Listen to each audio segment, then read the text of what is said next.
Hello, everyone. This is Dr. Karen Ivy. I am with the University of Arizona Global Campus with the Technology Studies Department. We are so excited for you being here with us today. I am the department chair of our Technology Studies organization. Together, University of Arizona Global Campus, partnering with our partner M0A, we are excited to bring to you today the Drone Industry Experience. The Association of Unmanned Vehicle Systems International estimates that drones could create a frontier of new jobs and an economic gain of around $82.1 billion by 2025. That is fantastic, and what a fantastic way to make our skills more marketable. I'd like to bring in one of our wonderful partners from M0A, Ms. Magda Riotor. Ms. Magda, what do you think about that estimate from the Association of Unmanned Vehicle Systems? Dr. Ivy, thank you so much for the invitation. What a privilege of being here with the best drone experts in the industry. It's so everybody, welcome to the drone industry experience. We have Jason Shepard as the MC and the best speakers out there. So we will see tonight how the drone industry is such a privileged industry to be in and how is it growing. So thank you for that. I would like to start introducing Jason Shepard. He's our MC. He is the founder of M0A. He has prepared hundreds of thousands of manned aviation pilots, as well as prepared over 70,000 remote pilots. He is the exclusive UAS training provider for government agencies and a best-selling author of 10 aviation titles. So I would like to pass it along to Jason Shepard. Super. Thank you so much for that, Magda. Listen, we are blessed, thankful for not only the star-studded list of speakers that we have. You all are going to be learning about what drones in industry really mean, from everything from law enforcement to cinematography for Netflix. I mean, we're talking the full gamut of what this industry is capable of and really where this industry is going. And we want to use this as an amazing opportunity to educate you on the frontier of aviation is what we are truly after with this. So I don't want to waste any time. I want to be respectful of everyone's time to and honor your time. I want to bring up our first speaker here. Roger Osborne is just a phenomenal, not only drone pilot, but protector of our environment. He's been with the West Virginia Division of Forestry since 1985 and has served just throughout county, regional, statewide positions since then. The focus of his work has been fire management, specializing in prevention, wildfire hazard mitigation programs. Roger's actually right now the Assistant Regional Forester in the Farmington office and serves as the program manager for the agency's drone program as well. So Roger, if you want to unmute yourself, my friend, and really kick everything off for us, that would be outstanding. So everybody give it up for Roger. Great. Well, thank you so much, Jason. That was a pretty glowing introduction. I'm not sure I can live up to it, but I'm very happy to be here with you tonight and honored to be the first panelist. So I hope I do it credit. Again, my name is Roger Osborne, and in West Virginia, our agency is actually a pretty small agency with just under 100 employees to service the entire state in the things that we do. We started our drone program in 2018, so we are still very young in it as it goes. But we started with, if you can go back a slide real quick, that'd help me, please. We started in 2018. Our very first mission was actually flying a logging operation to see if we could prove that this new drone technology that we had heard about was actually going to be cost effective and would give us time savings maybe in walking a logging operation or whatever it happened to be. And that initial mission sold our director, and he was like, let's go, guys, let's take off, let's build a program and get the ball rolling. From that beginning in 2018 with one drone and that one mission, we've now been able in just a couple of years to build our fleet up into 9 drones, I think we have, and 9 pilots with 4 more on the way. We do, as a kind of a hybrid agency in West Virginia, because we do not only natural resource, but we do have a public safety side because we deal with wildfires and we deal with several other state regulations such as ginseng regulation. We deal with the logging things. We deal with water quality and just a whole gamut of responsibilities that have made our drone program pretty diverse. And we fly various types of missions, and I'll get into those before my talk is over.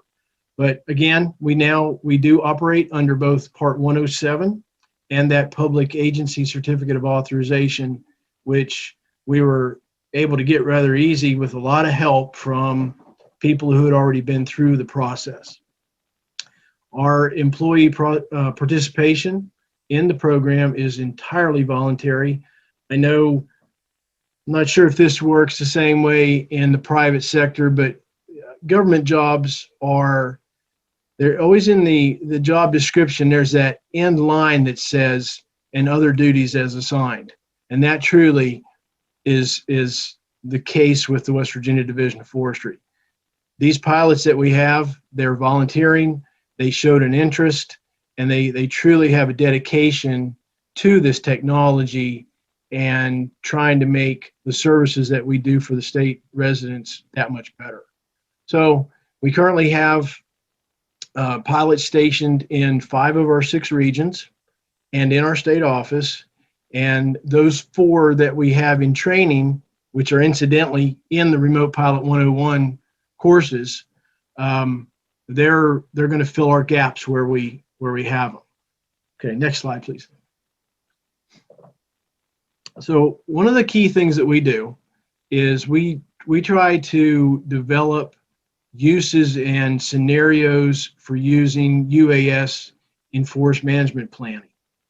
We've like a lot of other people, we've looked at all the different mapping services and software out there, from Drone Deploy to Maps Made Easy to Pix4D Mapper, all these different things that help us to take flights and create real-time orthomosaic imagery.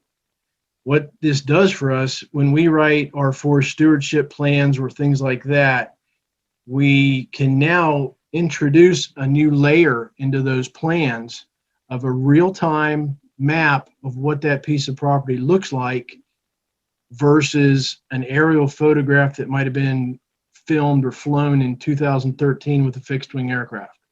So we get to really see a much more updated background for these property owners, and the capability of us to put those into their plans through GIS software is really starting to prove to be an added benefit to that service that we provide.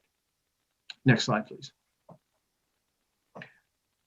As I said earlier, we started out looking at logging operations, and that was our first impetus and the first problem that we wanted to solve in our agency by using drones. And we've come now to in the last year, I just ran an analysis on our flights in 2020, and even with COVID, we were able to do a little over 200 flights, and almost half of those were related to logging operations and logging inspections. So my pilots are out there doing a lot of these and saving a lot of time, a lot of legwork, We say that we can fly a 250-acre clear cut in 15 minutes versus walking it in 2 hours. So that really saves us a lot of time. What a drone does for us in the logging inspection is that it provides that new perspective, or that ability to see something from the air that may not be visible from the ground. You might walk right by a problem, an erosion issue or something like that, that we can see very readily from the ground or from the air. It also gives us, if you look in the picture on the left, there are certain times when the equipment's working and it's pretty hectic on a logging operation. So us being able to fly it, get our footage, make our inspection, and look at things from the air, completely out of sight, out of mind of that person operating that logging equipment, really helps sometimes. And the last thing I'll say about the logging is that we have situations where access can be cut off by the time we get to do an inspection. And this was a particular one that I was on. The logger had called to get a final inspection. He says, my landing's good to go. Come look at it. And by the time I got there that same day, they had already pulled their bridge across the creek.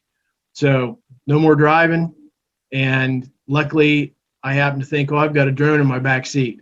So problem solved. I launched, was able to fly the whole 60-acre job in just a couple minutes, get the data that I needed to collect, and finish that inspection without getting my feet wet. Next slide, please. One of the other key things that we do with our drones are we try to use them in wildfire events, and that's part of where our public safety side comes into play. We use them to increase situational awareness when the fire is actually going on. It's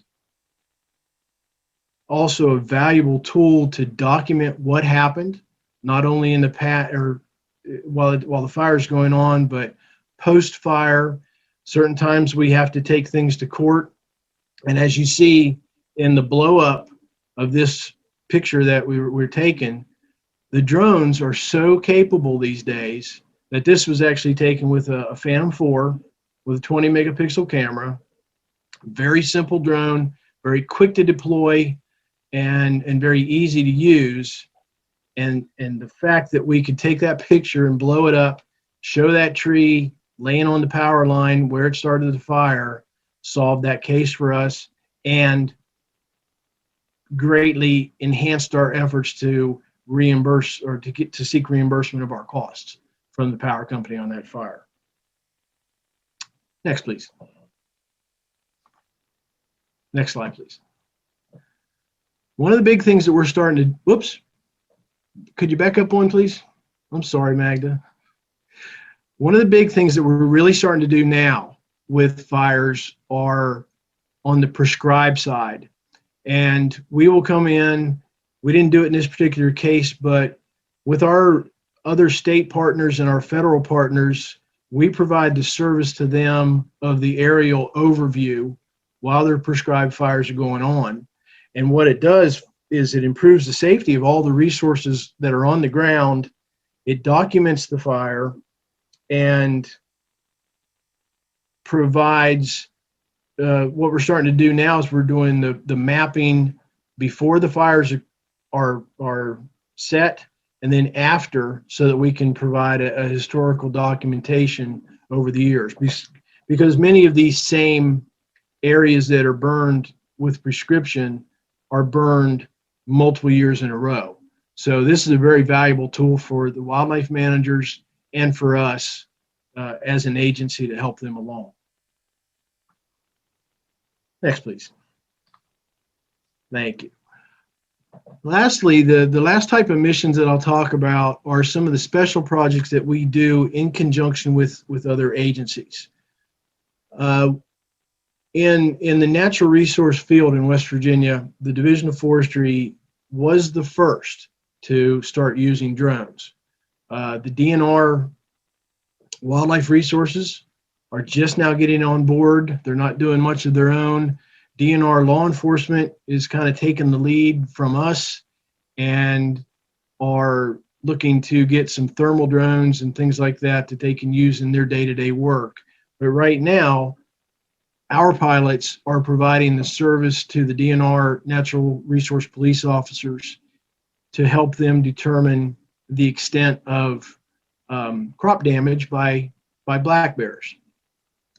This may seem like not much, but when you take a picture like this from the air and you take it from, we usually set out, it doesn't show in this picture, but we'll set out some type of a reference point.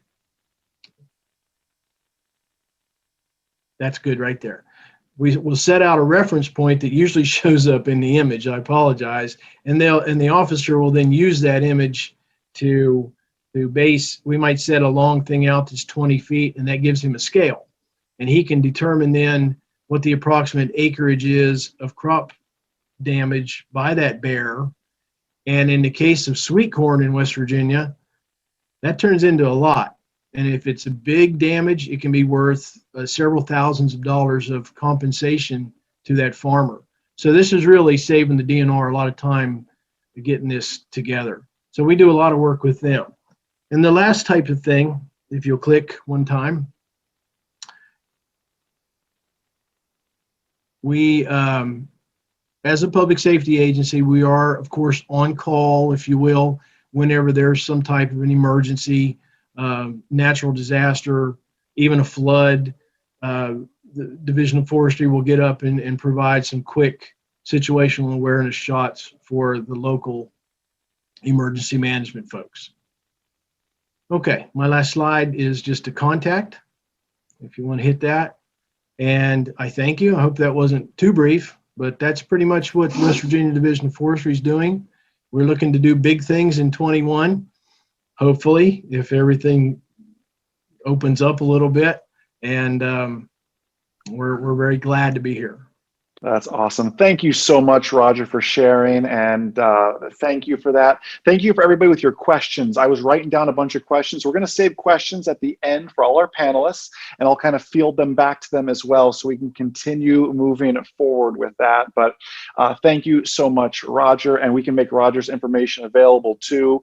This recording will be available for you all to capture it all later as well. But our next speaker has become a good friend of mine, and his name is Brennan Edwards. And the man really needs no introduction, so I'll do my best job at it. If you have seen a drone shot on Netflix or Hulu or Nat Geo or the Travel Channel, there's a good chance that this is the guy that filmed it. He's not only that good, if you're a Beyonce fan, right?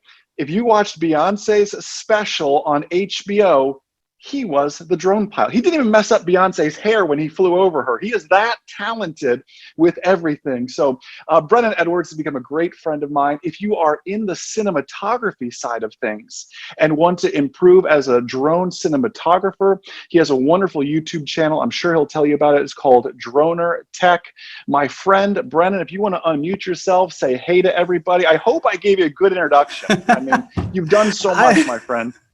I don't even know what to say after that. Well, thank you, Jay. That was impressive to say the least, but I mean, all true. I'm not going to shirk from the responsibility that you have given me, but yes, I am the host of Droner Tech. I actually took the time to be able to build the set for you guys so you can see this is the experience that you get when you're watching Droner Tech. You get to see me stand in front of this thing. Typically, I have drones and doing all that kind of stuff, but I want to talk to you guys about a few fun things today. I want to tell you guys a little bit about how I got into drones, why I did that, how the technology has advanced and changed how storytelling has been able to happen, a little bit about my experience, but I'm going to start by attempting to play you guys a little bit of my drone reel so you guys can see some of the places and some of the things that I've done. So I'm going to do this screen share thing real quick.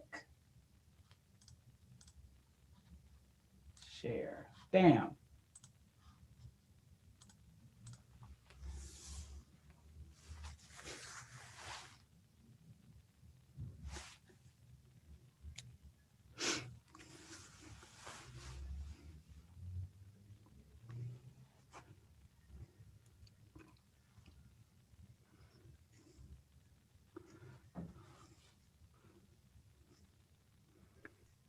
We can see it all, Brennan, but we're not getting any audio. So maybe you Oh, you're can not getting the talk audio. over some. Okay. Yeah, maybe you can So, talk okay, over cool. some I of was what we're wondering, I'm seeing over here. here hearing it. Yeah. So Yeah. what you're seeing is what I've been able to fly all over the world with my team to make some really cool stuff. You may or may not see a Beyonce shot pop up in here because Jason had to say it. But what you can see is that drone technology over the years has allowed us to be able to do incredible storytelling and be able to take a perspective on that storytelling that has never been imagined in human cinema before, because we've been making films since the early 1900s, late 1800s, but to be able to take the perspective from above has really changed things, and it really allows camera to move in space, in a 3D space. And so if you're a filmmaker or a storyteller, to be able to have somebody that can have this tool that can make it so that you no longer have limitations. And there it is right there. That's Beyonce right there. But, if you ever, that's actually the Jay-Z part. But if you are a storyteller and you're looking to be able to figure out the creative way to be able to get across a plot point, to be able to establish a space, to be able to feel the space, or even make something feel weird, or even evict emotions, like that last shot was a gold mine in Peru that was supposed to be showing the scarring of the earth. And so to be able to show those things without being able to fly a drone or fly a camera becomes difficult. So yeah, we're gonna go ahead and stop that because it's pretty much as much that you guys are gonna see from that.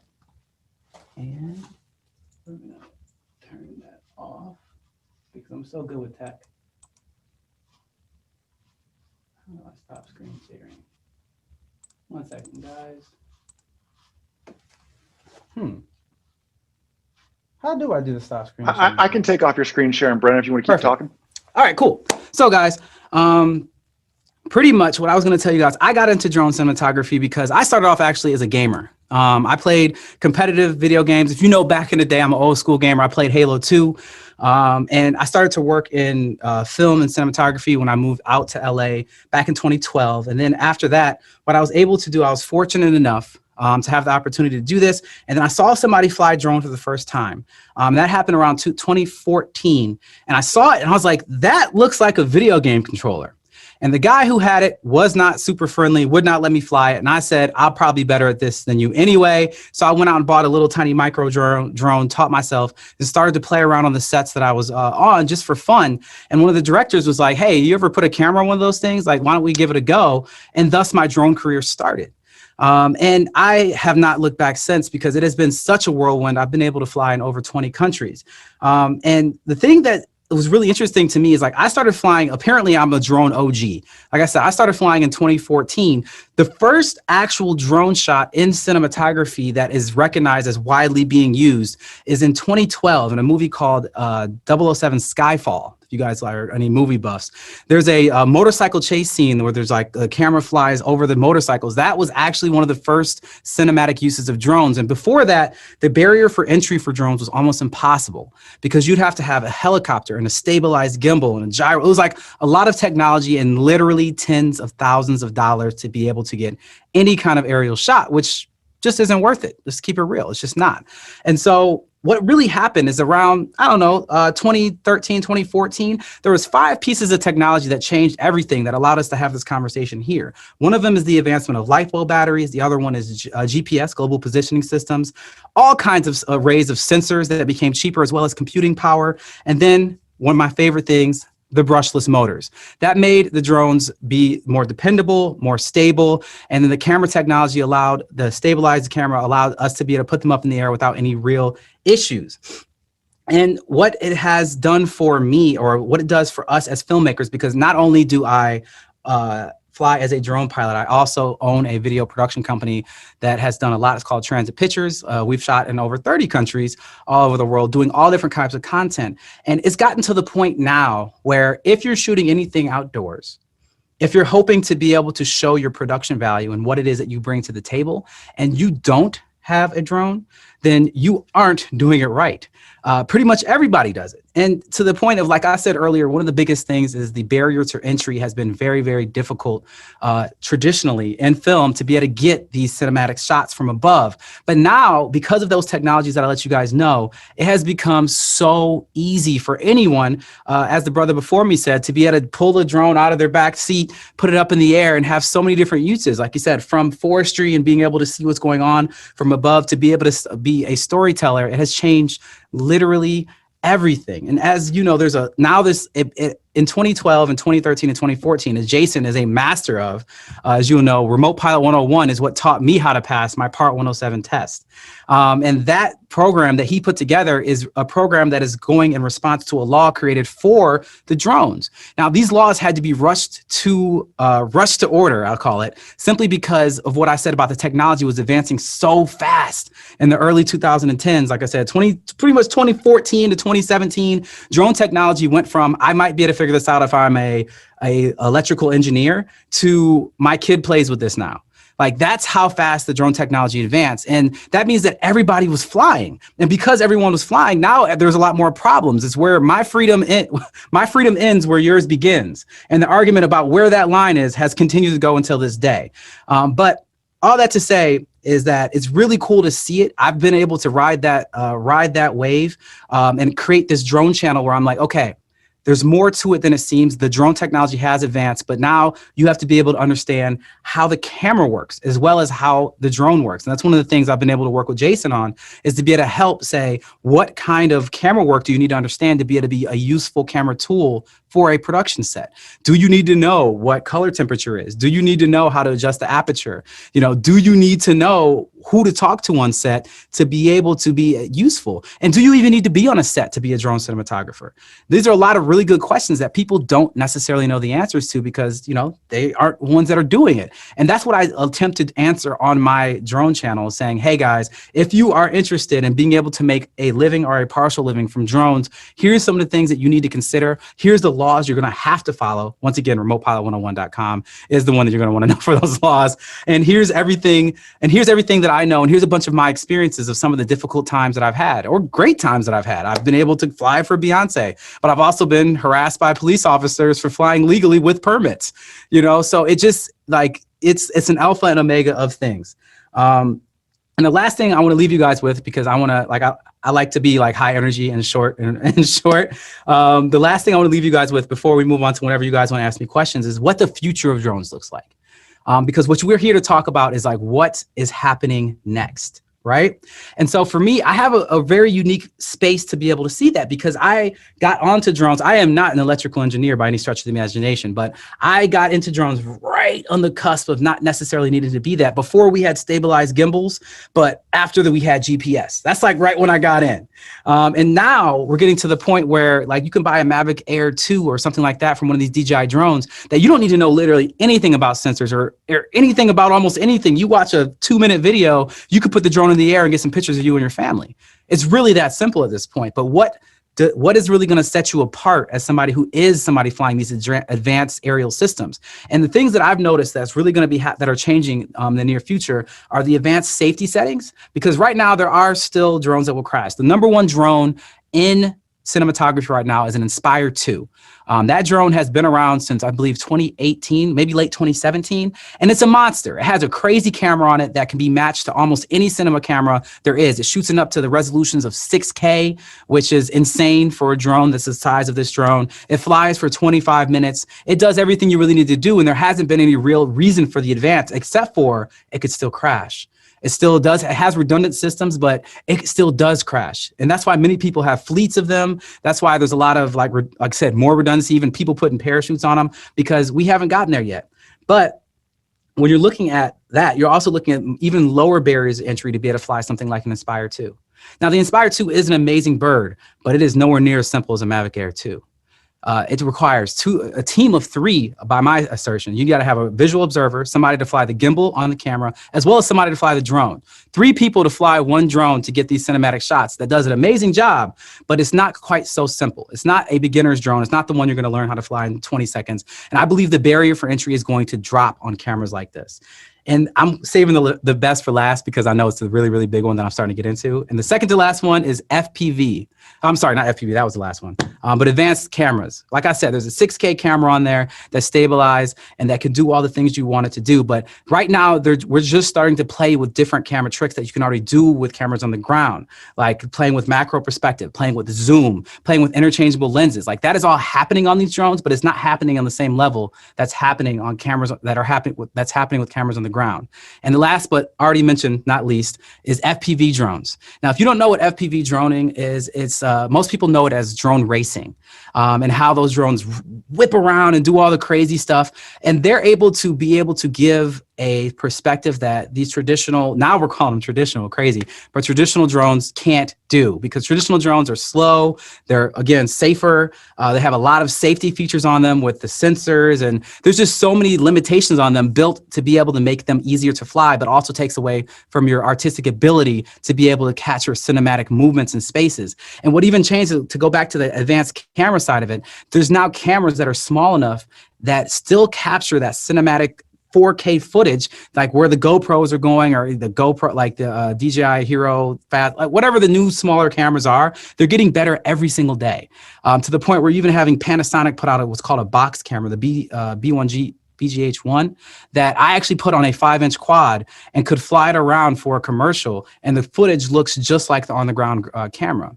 And these racing drones are changing the speed that we can and the spaces that we can fly through and what's going to happen next. And the barrier for entry for those is extremely high, because I say personally, you need at least a couple hundred hours before you can put an expensive camera on one of those things, because it's pretty much taking all the safety precautions off of these other drones we're talking about, flying it raw, but getting every bit of the power of the drone, getting every bit of the speed, and getting every bit of what's going on. And the future for cinematography drones looks bright. The storytelling looks bright.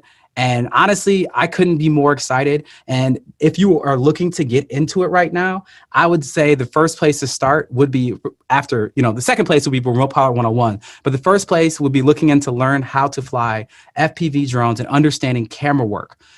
That's where I would say you should start. And then, the world is yours after that, making the connections to do everything you will. I yield my time back to the man. You are outstanding, Brent. I told you that was going to be good. I mean, Beyonce doesn't just let anybody fly over her. So, I mean, thank you for that, Brennan. Thank you for sharing. We've talked about forestry. We've talked about cinematography. Let's now move over to the energy side of things, and let's learn a new buzzword that for some of you may not be a buzzword. But for those of you, the term Lidar might be something new. John Wolcott is, and I'm jealous of this, John. I've never told you this. I wish I would have thought of your business name before here, Industrial Aerobotics. I mean, it's just, that alone, John, is worth the price of admission right there. Thank you for that. John's going to talk to us a lot about what Industrial Aerobotics is doing in the energy sector and using things like LiDAR mapping and modeling for electric utilities, solar farm inspections, and just, he does a ton of UAS systems consulting and training for Fortune 500 companies as well for their internal drone programs. So, John, my friend, take it away, and thank you for participating today. It means the world to us. Hey, appreciate you having me. Yeah, so we kind of started from demand arena. So about '99, I became a pilot, and as Jason can explain to you, it's not cheap. So 25-year-old pilot looked for other ways to, once you get the bug, you have it. So got into remote control aircraft. So did a lot of aerobatic contests and, the kind of the Brennan model of lots of stick time. So it gave me a way to stay in aviation and maybe not fly around the $200 hamburgers all the time. So that's kind of where I started. Also came from energy industry and IT, so had the technology background. Went to U of A, which is always a nice to come back and help there again. But the nice thing, and Brendan mentions as well, the technology really changed. Kind of that mid 2000s. I think a lot of the military technology started rolling out into the private sectors. So you started to get a lot of these semi-autonomous capabilities and IMUs and flight controllers, and it really kind of piqued my interest. It hit both ends. It was aviation and it was technology, and it kind of blended well for me, and I kind of got hooked. So started in hardcore really that 2012, 2013, where you could actually get your hands on some pretty decent autonomous capabilities to get some aerial robotics going, is kind of what we call it. We're a little different from Brennan, and if we touch the stick, something really bad went wrong. We generally will not. So we're almost fully autonomous in everything we do, from takeoff to landing. We press a button to start, and we just monitor. And if we have to take over, we're able to do that. But in general, we're very hands off. So what it allowed us to do is, we talk about with drones, there's not a lot new in the energy inspection. What we really do is take technology and things that have been happening forever, and we just are able to get them in the air. So taking pictures is nothing new. We do it from the air. Survey is nothing new. We just do it from the air. We're taking a lot of those things that were risky and reducing that risk. We don't have to put manned pilots in a helicopter or a fixed wing aircraft to go fly over hundreds or thousands of acres, mapping missions. Much more efficient. So it's a lot easier to drive a vehicle 100 miles to a site to fly a drone than it is to have to pilot an aircraft there just to get on target to take images or Lidar or whatever you might be doing. So it's much more efficient. And kind of the best benefit are the last two there, data quality and cost. So take, traditional aerial photography. You're in a fixed wing aircraft. You have, $500,000, $600,000 cameras, some of them water cooled with huge IMU systems and GPS systems to be able to take high resolution images from 2,000, 3,000 feet. Excellent quality, but we can do it a lot cheaper, and we can get a lot lower. We can fly a lot slower, so we're safer, more cost effective, and the data is much better. And you're starting to see a switch based on the data from people moving away from the traditional manned aircraft data collections to drones. It's just becoming that much better. Next slide, please. What we do, our major focus, solar O&M, so operation and maintenance of solar farms, utility inspections, land survey, and 3D modeling. So we started everywhere. So Brennan talked about a little bit as well with the 107, and Jason made it great for us in Remote Pilot 101. But in the early days, we were the 42nd commercial drone company that was allowed to fly commercially. It wasn't as easy as it is now, even though as much people complain about it. It was called Section 333, and you had to be a manned aircraft pilot. You had to be a Part 61 certificated pilot to actually fly a drone commercially. So everything had to be COAs. It was very expensive and time-consuming, and a lot of regulations around it. So 107, as much as people complain about it, it actually opened things up, and it's actually quite easy to operate in. So we started back in those days, and we kind of tried to do everything. We were cinematography and solar, and any new drone tech, we tried to get involved. But over the years, we've kind of settled on the areas where kind of most bang for the buck, and we're able to kind of stay current. So we kind of settled on those. We'll walk through each one here. And again, I talked early on, there's nothing new about what we're doing. It's just how we do it, the quality of data, the safety we can do it, and cost. So solar O&M has been around for quite a while. Had to be inspected, had to be maintained. You can see some of the images there, right? Guys sitting in, solar combiner boxes where thousands of these solar panels all combined together into these sections. Well, to find out how the solar farm is operating, they go to those and basically clamp on with voltmeters to see what kind of volts and amps are we getting off of this. And based on what they're expecting to see and what they're seeing, they can tell somewhere in these 12,000 solar panels, there's a problem, right? We've got fuses out. We have something going on. where now we're able to fly the site and use thermal technology, and we can quickly see, because with thermal panels, one of the nice things is if they can't flow, if power can't get generated from the sun and transfer across the layers in the solar panel, that turns into heat. So if there's a problem with electricity flowing through a solar panel, you see it as heat. And you can kind of see here a large section and some minor sections on the left that's heating. So what used to take either a solar tech with a handgun walking up and down miles and miles of solar sites, we can now take what used to be 2 or 3 months to, say, inspect maybe a 100 megawatt site, and we can do that in about 2 hours of flying. There's some additional tools that are required for that and reporting. There's, you know, one of the things we're talking about here is UAS innovation.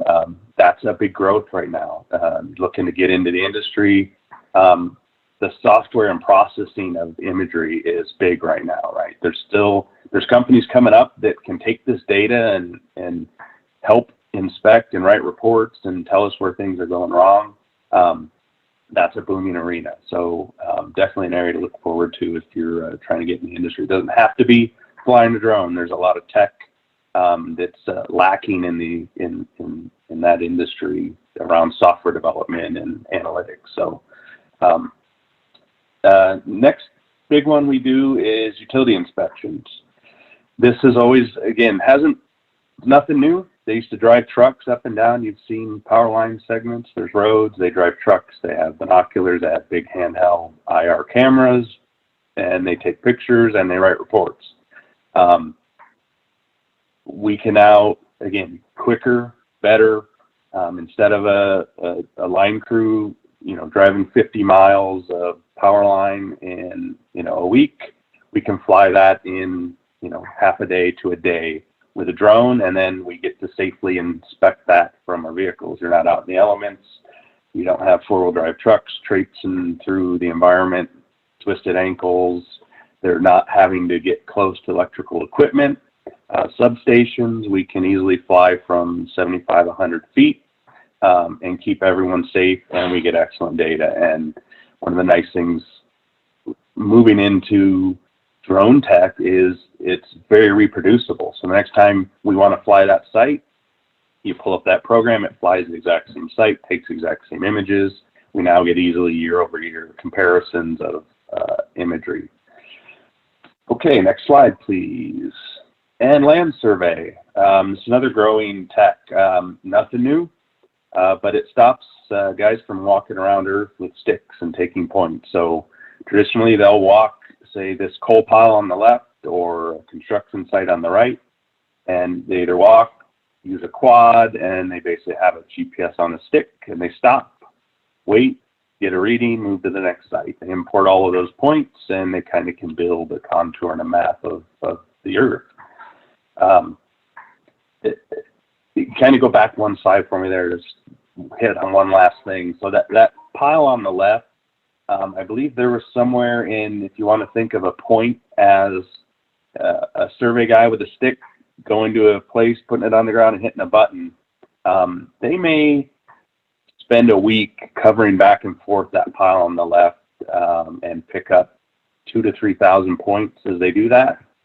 We flew that pile, I believe it was one 13-minute flight, and there's about 400,000 points. So we did 400,000 points that they would be able to do in 2,000 points. They take about a week, and we do it in 15 minutes. So the amount of data you can gather is pretty incredible. So again, it's we still need control, and we still need survey guys to help us lock that data in, but keeps people from dangerous spots, and we can do it a lot quicker. And 3D modeling on the next slide just kind of goes into that. So it's just another way of displaying that data we collect. Lately, we're much heavier into Lidar. We started a lot with taking photographs. You take thousands of them from different angles, and you use computer software, which Matt will talk about, is an excellent tool to do a lot of that for us. We basically go out and use their software to fly a site. It will take images where it needs to take images to ensure we have overlap and quality, and it uses those pictures to build a model. It says, I saw that exact same, take a rock or a portion of a rock. I saw that exact same rock in 6 different pictures at different angles, so I can calculate exactly where on Earth in the 3D model that rock is, and I can kind of build a model. Lidar is the same type of technology, except it uses a laser. So it's shooting lasers out at 800,000 hertz a second. So we're getting 800,000 points every second, and it's all georeferenced, and it quickly can build that model just by using laser returns. So instead of having to fly back and forth over power lines for 3 or 4 hours, we fly 3 minutes with a laser down that line, and it gets the exact same data set. It penetrates vegetation, we can remove ground, and then we can build 3D models. What I don't show is the last step of this, where you actually use this to do build. So most of our work here is we're flying lines because they're adding additional capacity, or they're making lines and poles taller. They use this, they can measure from the line to the ground, they can do sag analysis, they can calculate tensions and determine how big of a pole they need to change it to if they're going to add additional components. And that turns into a fully engineered model that they can then give to a engineering or construction company to basically go out. They go out, find those spots, drill holes, put poles in, and they run electricity and components all off just a quick drone scan with a Lidar. They have the existing technology of existing data of here's the existing poles and lines, and then they use CAD to take that data and build the additions to it, and they hand it to construction companies that go out and build it. So it's kind of the main gist of what we're doing. Last slide here that I have, and it's pretty cool. It grows every day. Every tool gets in. Brennan talked about this as well. Going from the GoPros on a DJI F550 and a flame wheel in 2012 to the Inspire 2s and whatever's coming out next. Same thing here. We were flying GoPros, taking pictures and doing photogrammetry, and you're flying $250,000 laser scanners now off of these drones, and doing what we used to do in weeks and hours. So it's an exciting time, and kick it back to Jason. That's awesome. John, thank you so much. I'm over here taking notes, learning something. It is so, so cool. You mentioned so much about technology, so much about software, and it perfectly sets me up for our next speaker, who is Matt Lyon. Matt is the Enterprise Services Manager with Drone Deploy, and Drone Deploy is how John was able to capture all those points that you saw. And if you're wondering, how are we creating these maps? How are we doing all these things? Well, it's through the software that Matt represents. Matt has a very, very strong engineering background as well, and really serves at Drone Deploy to help educate his customers on that process of capture and mapping as well. I'm sure your mind is going to be blown at what some of the software, the Drone Deploy, and some of the things that Drone Deploy can really do with this. I know our company has partnered with Matt and Drone Deploy as well, because we're both partners in education with that, and Matt exemplifies that in everything he does. And I promise not to talk you up too much, Matt, but you will be absolutely blown away when you see what Matt and his software Drone Deploy can do with your drones. Take it away, Matt. Awesome. Thank you so much, Jason. Thanks for those kind words. I'm excited to be here today and use my time to tell you a little bit more about Drone Deploy and photogrammetry and kind of the software that we do. So just to start out, some stats about Drone Deploy. We are the leading drone data solution for all for industries. Some stats: we've mapped over 150 million acres. We've had over 3.5 million flights on our flight app at Drone Deploy. we're on over 400,000 job sites, and we have over 5,000 customers all across the world. So we are a very large company, been around since 2013, and just growing every year. A little bit about Drone Deploy. We are a software solution that you use to capture your data, and you can analyze it, and then you can act in with it. We are capable with a bunch of different software, mostly DJI drones and the Skydio drone. We just started into 360 ground capture as well. And then we have different integrations on the right-hand side. All your data can live into whatever platform you're used to seeing it. So really, Drone Deploy, we're focused on being able to capture 3D of your entire sites and be able to kind of inspect it, compare it, measure it. And then, of course, you have to be able to act on it. If you can't, if your data is not going to provide you any information that you can't, then it's kind of not important to collect. So we're very happy to be able to do all that. And today, we've partnered with a bunch of different customers. We really look at them to learn what the industry needs and to grow our product in order to be able to go across a ton of different industries. We're a horizontal platform that we can use in a lot of different verticals. Today, I'm going to talk about these 4 industries: agriculture, construction, energy, and mining, and just some of the use cases that our customers use to use Drone Deploy to capture. And the first industry I'm going to do is construction. And you're going to see that very simply, I've broken down every industry into kind of 3 different buckets. For construction, we see like the pre-bid and pre-construction phase, the actual building of the building, the construction phase, and then the inspection and closeout phase. There's a bunch of use cases listed here. I'm not going to go through them all. As Jason said, this is recorded. You'll be able to go through back and view this later. But this is just a ton of different things that you can use drone data for. And here are just a few of them. First, we have the bid process for our site planning. So you can use drones to capture your site, to visualize it, photos, videos, panoramas. You can use that for creating the bid process. You've never been to the field before. Your customers don't really know exactly where you're going. This is a great way just to see what the field looks like. You can get accurate measurements off of that if there's a dirt field to do your earthworks. And then you can overlay your design files to make sure that you're kind of visualizing what you're seeing before you start construction. And then this GIF here, hopefully you guys can see it. You can compare different maps. So one flight was flown on the 4th, the other one was flown on the 25th, so about 3 weeks later, and you can see the different dirt that was moved. Right now, we're turning on our cut and fill layers, so that way you can see how the stockpile has changed. You're able to compare it not only to another base plane, you can change it to different areas on your map. You can also compare it to your designs files as well. So there's a lot of different ways that you can use the data to be able to get real world measurements to make decisions on your property as soon as you're done flying the map. So it's really cool to see this process. I'll just show this part really quick again, just comparing over time how the site's changed and how that stockpile has grown is just always really fun to see.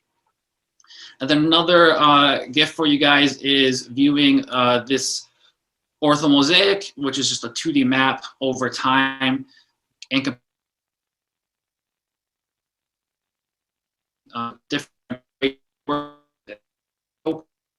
every time the design file gets updated, it automatically updates it in Drone Deploy, and you can see how the site looks over time. So just really cool to see from the green field all the way through the building being built. One more time here. You can see that it's just really cool how it goes and goes as we progress. Another use case in construction that we see a lot is for inspections. It's very dangerous to be able to set up a rig across your site.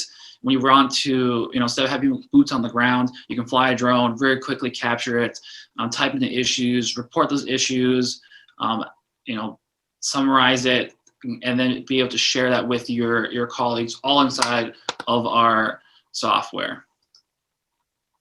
And of course, I cannot forget marketing, where drones started from. As a bunch of the other panelists said, I know there's nothing cooler than a video or a photo from the air. Any aerial thing is just fascinating to see.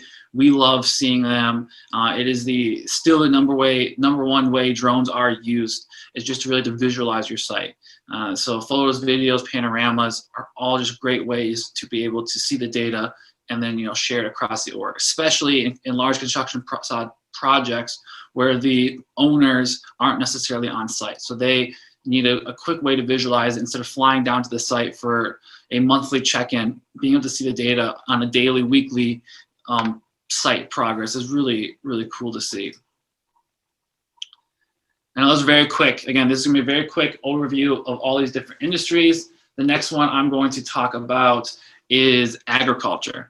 We have our kind of 3 different seasons that we like to talk about: trials and planning, planting itself, and then the in-season harvest. So with Drone Deploy, you can, again, calculate the elevations. You can capture your entire field instantly with live map, where as the drone's flying, we're stitching it on your device. So you're able to see in real time what your field looks like. You can evaluate the current conditions with your plant health features. So you know exactly as soon as the drone lands where the fields need attention. You can go ground truth your findings right away in order to just see what the site looks like. You can also go and do crop comparisons during the season. Maybe you put on a fertilizer, wait a week or 2, and you can go before and after and see what different fertilizers are working better in different areas. We also find a lot of crop insurance as a very large industry that uses drones. You can easily identify the damage. You can see what percentage of the area has failed. Maybe there's a wind damage or a tornado came through. You're able to really get the adjustment quick. We have some automatic AI that we built out for counting trees, cars, and other things. So instead of manually counting trees by hand, you can just draw a box around it, and Drone Deploy is able to calculate that for you almost instantly. And then, of course, you're able to share all your photos with your clients. 3D view of, or an overhead view of your site is just something that is everybody wants to see, especially if it's your property. It's such a powerful thing to be able to view. The oil and gas industry. Again, 3 different kind of parts of the industry that we like to say: the design and planning phase, operation maintenance phase, and compliance and safety. Some cool use cases that we see here is for planning. When you can create that map and you can really visualize the entire site, you're able to kind of plan everything out. You can take some measurements on the tools and, of course, share that across your team. And especially in oil and gas, inspection is very important. You're able to zoom in on those, create your inspection report, and then share that across the team to really be able to see the site from an angle you're not used to seeing it.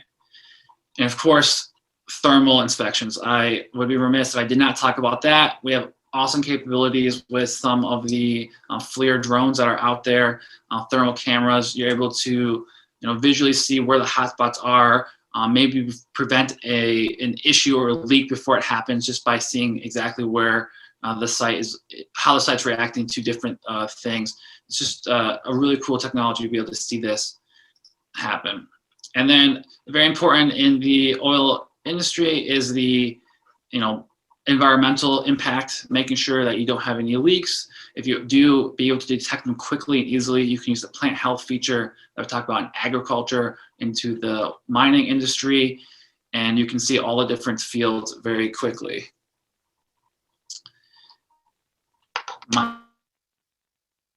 Mining. Again, every industry uses drones very similarly. There's always this design or plan. We really want to be able to see the site right away. I always want to manage the site and then do inspection and compliance. And especially mining, surveying is probably one of the biggest things. With Drone Deploy, you can get very, very accurate data. Instead of having a surveyor on site every single day or taking days and days to do it, you can do it within a single day period, be able to capture and look at that same data. You're able to plan the site. Just these are really cool images of of a mining operation. You can see your different contour lines. You can do stockpile measurements, be able to visually see where the site looks like. And then stockpile management. This is a very big deal inside of mining or anytime you have a stockpile. And Drone Deploy, you have a really good way to visualize the stockpiles. You can see how they change over time. We can automate this with our stockpile AI features that we built out. Just a really cool tool to be able to take a task that used to take days and days to do it into hours or even minutes. We can track our site progress as we can do everything 3D visualization, and then reclamation. After you're done with the operation, you want to make sure that you leave the area as good as you can, and being able to fly a drone once a month for the course of a few years to really see how the site develops out is a very valuable set of data to be able to get and be able to give to your clients. And our final use case is energy for commercial and residential solar. And for residential solar, we consider that anything that is not large, massive solar farm. So really residential is your standard home, but also big malls, buildings, all of those, we can kind of classify that into residential, because commercial, we consider that the large utility, massive fields that we were just seeing earlier. In residential, the #1 tool that we see drones is roof measurements. You upload your data into Drone Deploy. Within an hour or two, you get a very, very accurate centimeter accuracy roof report that you can do over and over again. Instead of having boots on the roof, instead of climbing up there and taking hours to do measurements, you can all do it with a drone in a few minutes. We have mobile upload, so you can upload it before you even leave the site. So by the time you're done with the day, your data is in your inbox, ready for you to view.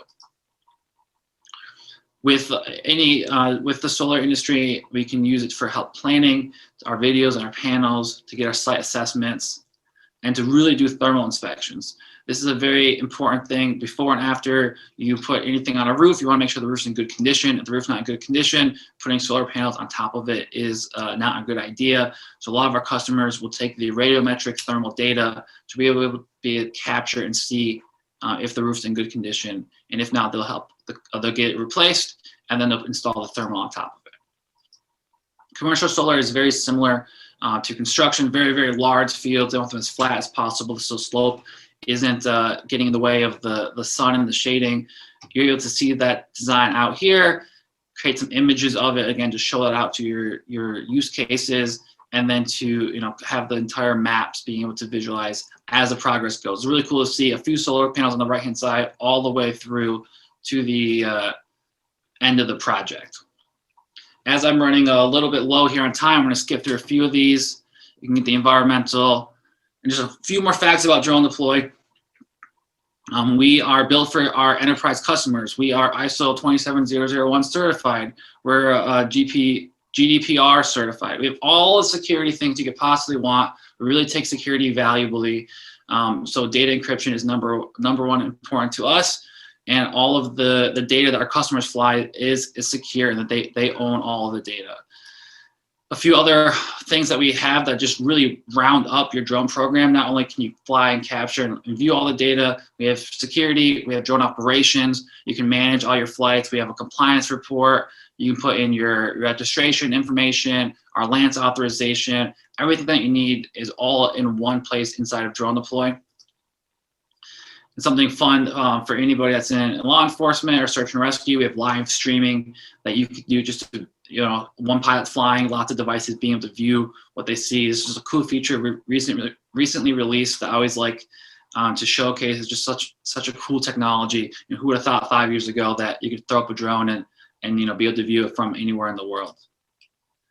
We have a bunch of integrations that we have partnered with.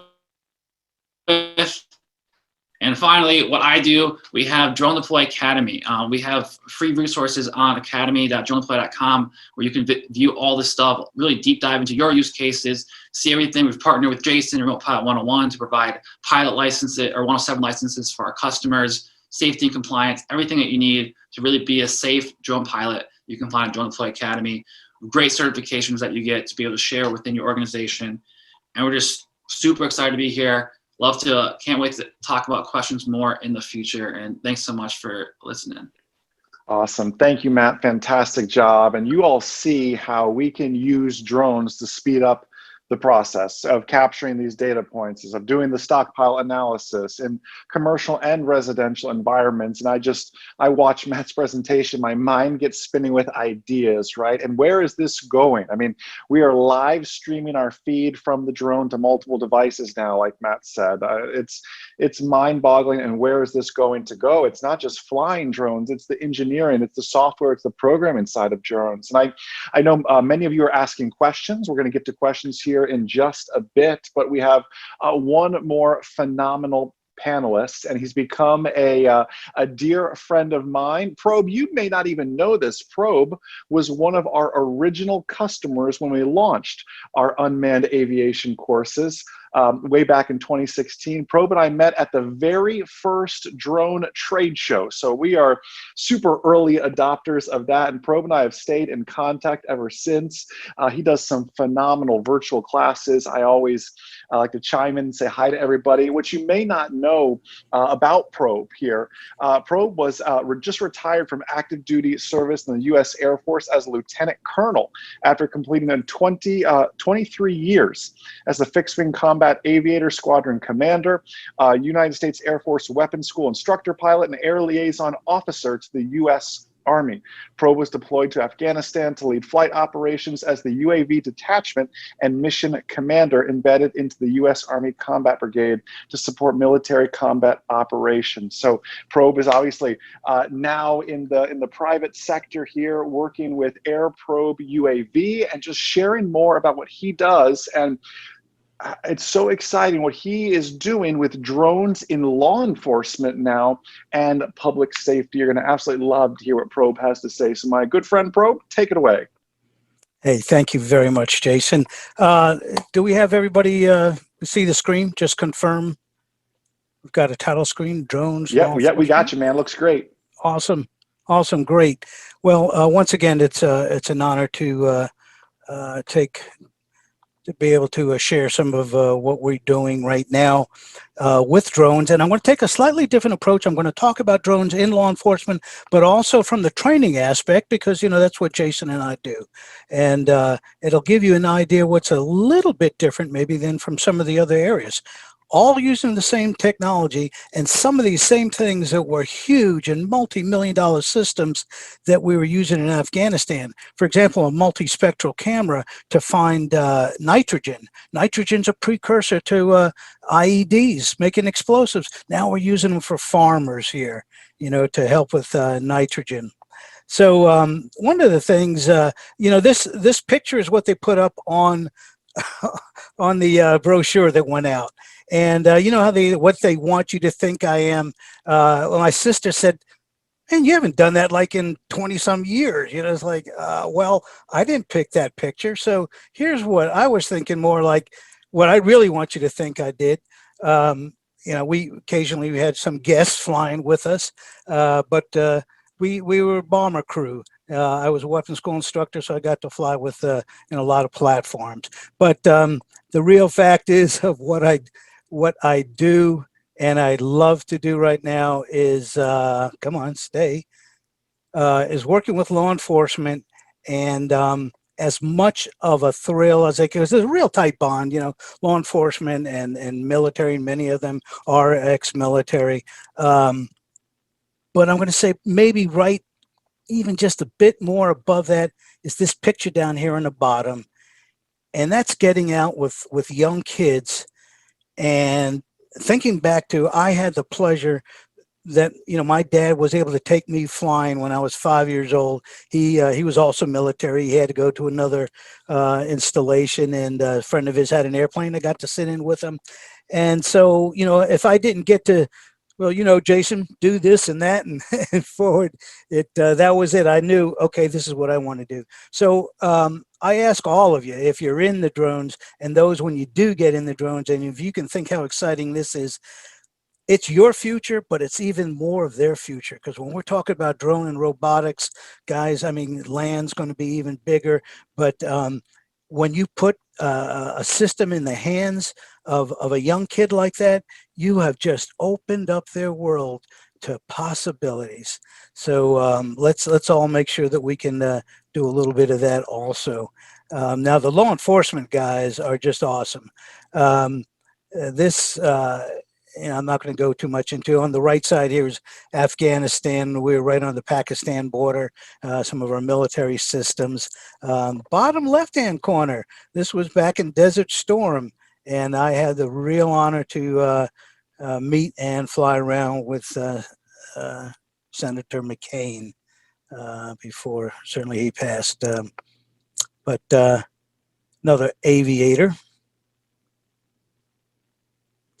Okay, so what you want me to brief in 15 minutes? Are you kidding? I'm going to zip through this. What's difference about public safety drone ops? The average public safety drone unit, what it is, the missions, training law enforcement units, why it's a little bit different, issues with standardizations, other challenges, and the future of public safety drones and opportunities that you have possibly if you decide you want to get into law enforcement, if you have it at your university college, when they're doing criminal studies. Right now, folks, we're at the point where I believe, and this is what I push to their colleges here, there should be a 101, a 201 level in drones basic for everybody. Because if you're in healthcare, both my daughters are in strategic plans. One's the COO of a hospital. They're already looking at drone operations and including them there. And that's going on right now. If, look at all the different fields that were talked about. If you're going to go into business at some level, into management, you will have a clear cut about everybody else. If you had, well, yes, I understand how we use drones and how drones can be employed in our business sector, so innovation and bringing this technology in, it's something that everybody should at least have some knowledge about. So when you're at the right level, you can say, you know what? We need to get somebody in here with some drone experience, and let's take another look at how we can do this to save money and improve what we're doing. This slide here is what I wanted to show you a little bit different of, on the left side, recreational basic FAA rules. That's your recreational flyer, your hobbyist. They just have to know a few things. They go over to Best Buy, pick one up. No required flight training. Matter of fact, they don't even require FAA rules. They're required, to fly them, but no one tests them. They have to register a drone, and hopefully they're being told they have to do that. But that's where we have a lot of the violations going on today, because it's just real easy to pick up a drone, or sometimes mom and dad, hey, take this off, Mary, Johnny, go fly, have fun, and they get themselves in trouble. Then we want to know why they were, well, I just wanted to fly around that airport to get some great pictures. Now that's when we start getting our police involved. For commercial operators, some of the guys that have already spoke, FAA Part 107, there's your entry level. You got to get into it. And this is where, again, Jason's course and the RP 101, we teach all of our students, we have not had a single failure with anybody going through the course. So the information is there. Now, no one can cram it into you, but it's presented in such a way that makes it easy, especially for non-traditional students. We deal with a lot of adults. They don't have Thursday evening every Thursday from 7 to 10 to go sit in a class, or Saturdays. They can take that course, and literally, folks, if you're sitting on the John, you can watch a quick 5 or 7 minute section. You can play it in the car. It's really broke down great to learn from. Initial qualification training, that almost then everybody has some requirements to fly on a drone, so many hours. Some of the bigger companies, UPS and others, are requiring you also have a manned flight certification, but it just depends on the company. Then you get your mission-based training, very similar to what we did in the Air Force. You know what? Just about anybody, even if they're flying in the International Space Station, they probably started out in a Cessna or a Diamond or some two-seater, right? So the same thing is, you start out with something simple. I saw a couple of people posted, the Mavic Mini. Hey, if you want to get something simple to learn on and start out, inexpensive, matter of fact, this is called the Tello, okay? This Tello, $100. we use this not only for our school age kids, but our adult law enforcement officers. They don't get scared with something like this. And the flight characteristics are the exact same as that $30,000 drone that they will maybe flying.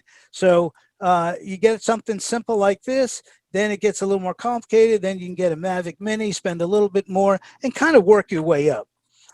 Don't get a piece of junk and start out and go like, well, you know, somebody in one of my student classes asked me, they said, hey, shouldn't I just get something cheap and crash it? And once that happens, then I can get something more expensive. And I said, wow, I never thought about that in the Air Force. If I crash this jet, they'll give me a more expensive one. No, just learn how to fly the right way. Get some lessons. That was from the days of back, you know, flying remote control aircraft. You had no other options.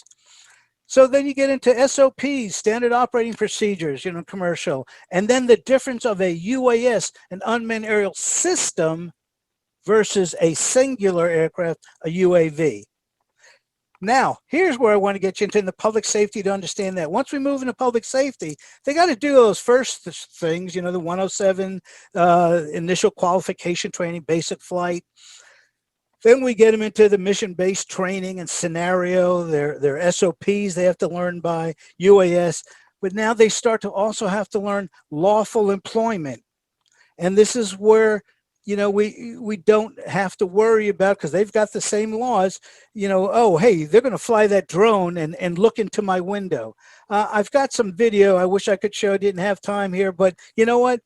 Unless you've got some windows from 100 years old, they've all got thermal in it. And yes, no, you can't see thermal through a window. All right. When can they see it? No, they're not going to, you know, unless they have a warrant, fly it into your house. Can they fly it above your house and look down into the backyard? Those are the things that they study, when it's legal, when it's not, when they need to get a warrant. The courts have said, if I can fly an airplane over and look down in your yard, then I can fly a drone over at a couple hundred feet and look down into your yard. Final thing, counter drone. Yeah, counter drone. If you know what, bad guys may be bad, but they're not dumb. So even with that, the fact is they take drones. Some of the biggest incursions right now are drones that are going over prisons and dropping in contraband. You know, I mean, think about it. Security was built, you know, for the ground, not necessarily in the air. All right, so your average drone operation, 90% of the public safety operators are 107. Composition by public safety agencies, law enforcement's number one, fire are number two in that group, and then EMS. Majority of the installations out there, the agencies, have 5 or less operators. They fly 5 or less missions a month, and but those that are flying 6 or more, it's climbing very quickly. So what we're seeing is, what I'm trying to tell you is, there has been incremental increases in the number of agencies that are picking up drones, using them. What type of missions do they fly? Well, a lot of training and exercise right now, because a lot of young agencies out there. Target and search and rescue flights are the next category. They are incident command observation. That means, hey, somebody wants eye in the sky to look at something and see what's going on and send that image back. Very similar to what Matt was talking about, drone deploy. There's some others. We use drone sense. Great opportunity. The same things that were costing us millions of dollars in Afghanistan to send to Bagram, and all these pictures are now available on the internet. Mapping, that big thing. I won't even go into that because, you know, Matt did a great job on that. That was our number one request in Afghanistan. People want to see what is there today, not what was on a Google map 18 months or 24 months ago. Damage assessments. We've flown a lot of those. I'm here in North Carolina. In most places in the world, if you're in California, it's forest fires, flooding in other places. Out here, we have the hurricanes in the fall. Public information, fire support, as Roger was talking about, and with drones, you can fly systems with thermal on there to show the hot spots on a building or out in a field. And then finally, SWAT-related missions on the inside. Now, some of the problems that we have in law enforcement, there's a lack of flight standard requirements.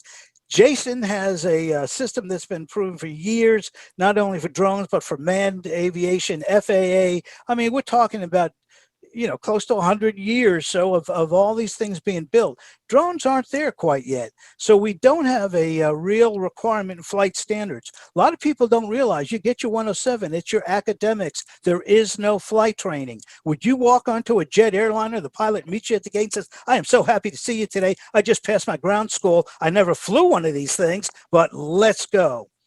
Well, that's what we try to teach many of these university schools and others who want to start a program up, and they think it's just a Part 107. No, you got to go beyond that. So you get your initial qualification training, standards, mission scenarios. We train our law enforcement officers, so we go beyond that. Now, how are they going to employ it? Remember those different type of missions we just talked about? That we give them scenarios, so they're actually flying realistic scenarios, search and rescue, a hazmat situation, a number of things. Somebody, passing off narcotics or other things. We give them those kind of scenarios.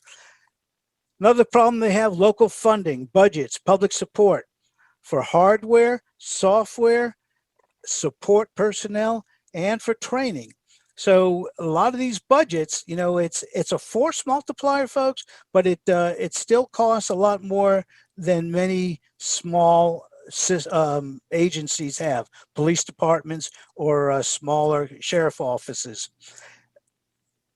I'm going to push this up here. These are some of the standardization organizations, and let me try that one more. There we go. That exist. And these are some of the training tools that we do besides what you do. So a law enforcement officer has to learn how to maneuver his aircraft, adjust the camera, look into buckets and things that would simulate, like we had here, an active shooter about 3 years ago. And our police department had to fly their camera up in the window to be able to look in the side to see, is the shooter still alive? What's he doing, etc. Some of the other type of training that they have that we do, we'll put a vehicle out there and we'll have them fly around where they have to look for certain things on the vehicle, around buildings. These are some of the training simulators inside, again, that teach fine maneuvering of a drone, and then also how to be able to use the sensor that's on board. All right, beyond academics, how to build and sustain your program, we teach. Best practices, drone aviation unit. The very first one, public outreach. That is so important. You have to have the trust of your community. Are you using these things legally and the way you should be? And are you highlighting the good news stories? Hey, we just found grandma out there that walked away because of Alzheimer's, and she sat down in a cornfield. She would have froze to death since they searched for her all day, and within 20 minutes of bringing the drone in, we found her. Those are the kind of stories that they need to get out and show. Equipment and data management, whole nother area. Do you ever think about that? If you're going to get into the commercial, or even you want to do that, you better start thinking, how do I use that data that I'm collecting on that SD card? Where do I put it? How do I upload it, etc.? Command, communications, control, equipment, the hardware, software selection. There's so much that's going into it. And most important, we have to brief and we try to train the executives. This is what you really have. You have a drone, not the Starship Enterprise. These are what your folks need. You need to be able to support them and give them time to train weekly, monthly, to meet requirements. Program management, they're not just flying drones, they're learning to actually run a program. Lawful operations, we said, to protect the citizens, and then also learning what is lawful for a person, a recreational hobbyist, to fly. They have to learn those because the FAA doesn't have a police force. They expect our law enforcement officers to know what is legal or not legal, and then to be able to stop people. SOPs and crew team selection. That's a big thing. What are the people that you can bring on the team that will stay? So the future of law enforcement training, standardization, flight training, equipment, it's going to get smaller and larger, greater endurance. They're going to be hybrid models. New sensors are really going to open up. Somebody asked a question about what can be done with software in post-flight. these sensors and the things that Matt was talking about, and going back and working the data that was collected to get to what you really want, lots of jobs will be associated, but it's not everybody's going to be a pilot, and more is going to be autonomous. Human transport, you've seen some of the flying cars and things. Well, folks, the Jetson age is here, and that's all coming out of the drone technology. Now, a friend of mine, Romeo Dersher, who used to be the vice president, director of public safety at DGI. He has left. He is now vice president of public safety for Arterion. I spoke with him the other day and I said, look, I'm going to give this presentation. Where do you see the big things that are coming?